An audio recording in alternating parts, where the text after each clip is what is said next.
What if I told you that this tiny STM32 board can give you a serious upgrade in processing power, peripherals, and real-time control, while still costing only a fraction of many development board? This is the STM32F411 Black Pill, and in this video we are going to start from absolutely zero, and I will show you what this board actually is, how to connect it to your computer, how to program it, and finally we will write our first STM32 program. By the end of this video, you will have your first STM32 project running on real hardware. Before we write any code, let's understand what we are working with. This is the STM32F411 Black Pill based on ST Microelectronics STM32F411 microcontroller. The F411 belongs to the STM32F4 family, which is based on the ARM Cortex-M4 architecture. And that's important because we are not dealing with the basic microcontroller here. The STM32F411 offers a 32-bit Cortex-M4 core, hardware floating point support, high clock speed, multiple communication peripherals such as timer, ADC, PWM, DMA, and many more. So this small board is actually a very capable embedded system development platform. And the Black Pill is essentially a compact development board built around this microcontroller. Let's quickly look at the board. Here we have the STM32F411 MCU itself. We have GPIO pins on both sides, which can be configured for different functions depending on our application.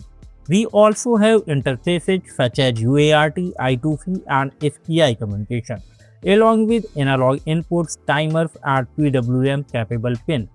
And you will notice that many pins have multiple names. That's because STM32 peripherals are highly configurable. For example, one physical pin can potentially work as a normal GPIO, but it can also be connected internally to UART, SPI, timer, or another peripheral. That's one of the things that makes STM32 very powerful, but also slightly more complex when you are starting.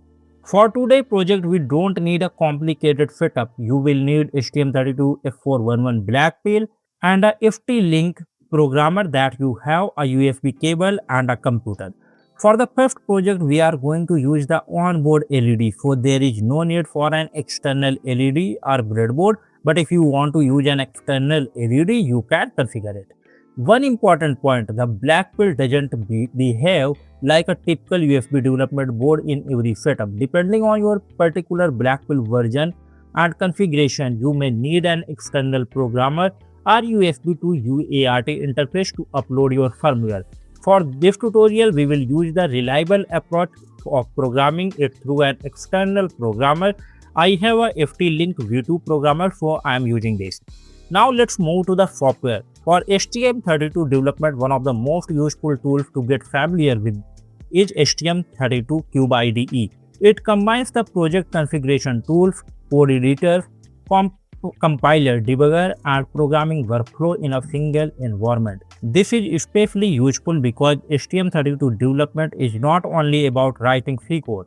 We also need to configure the microcontroller itself, things like GPIO modes, clock configuration, timers, communication peripherals, interrupts, and much more. STM32CubeIDE helps us configure these peripherals before generating the basic project structure. So now let's open the STM32CubeIDE. Now click on the file, new, and create the STM32 project. And then it will take some time to open the MX Cube setup. So in the MCU and the MPU selector, I will choose the STM32 F4 STM32, and you can choose the part number that you have. So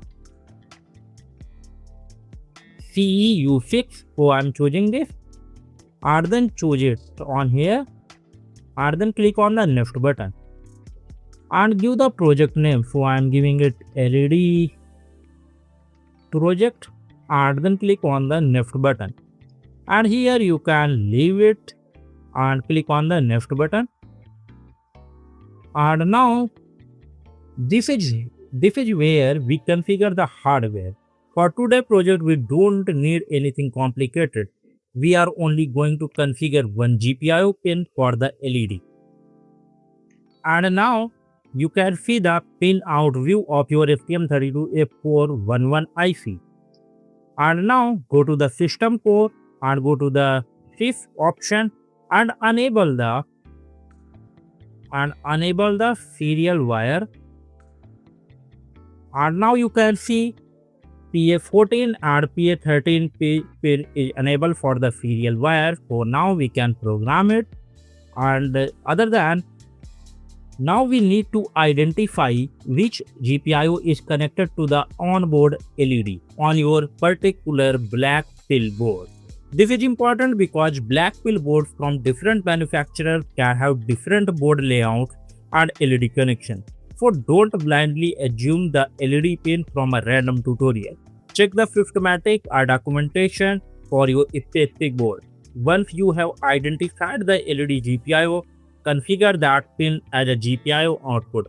For example, if your board uses a GPIO such as PC13, select the pin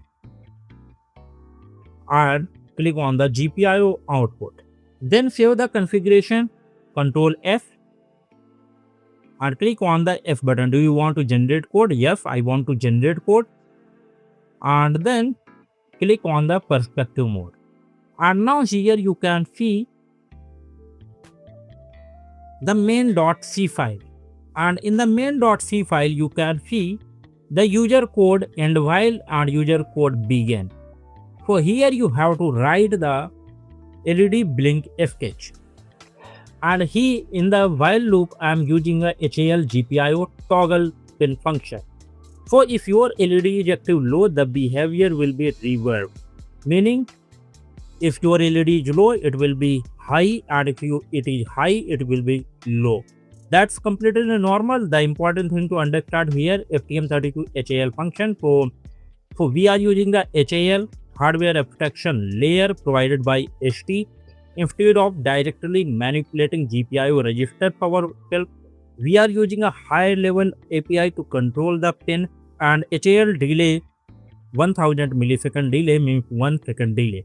So the complete sequence is, if GPIO is low, it will be high and goes 1 second delay, and then again will be low and goes 1 second delay. So the sequence will be repeat continuously. Now let's build the project by clicking on the button. If everything is configured correctly, the project should compile without errors. And now we have our first STM32 project.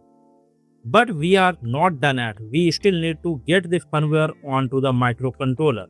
And for programming, connect the programmer to the appropriate programming pins on the Black Pill.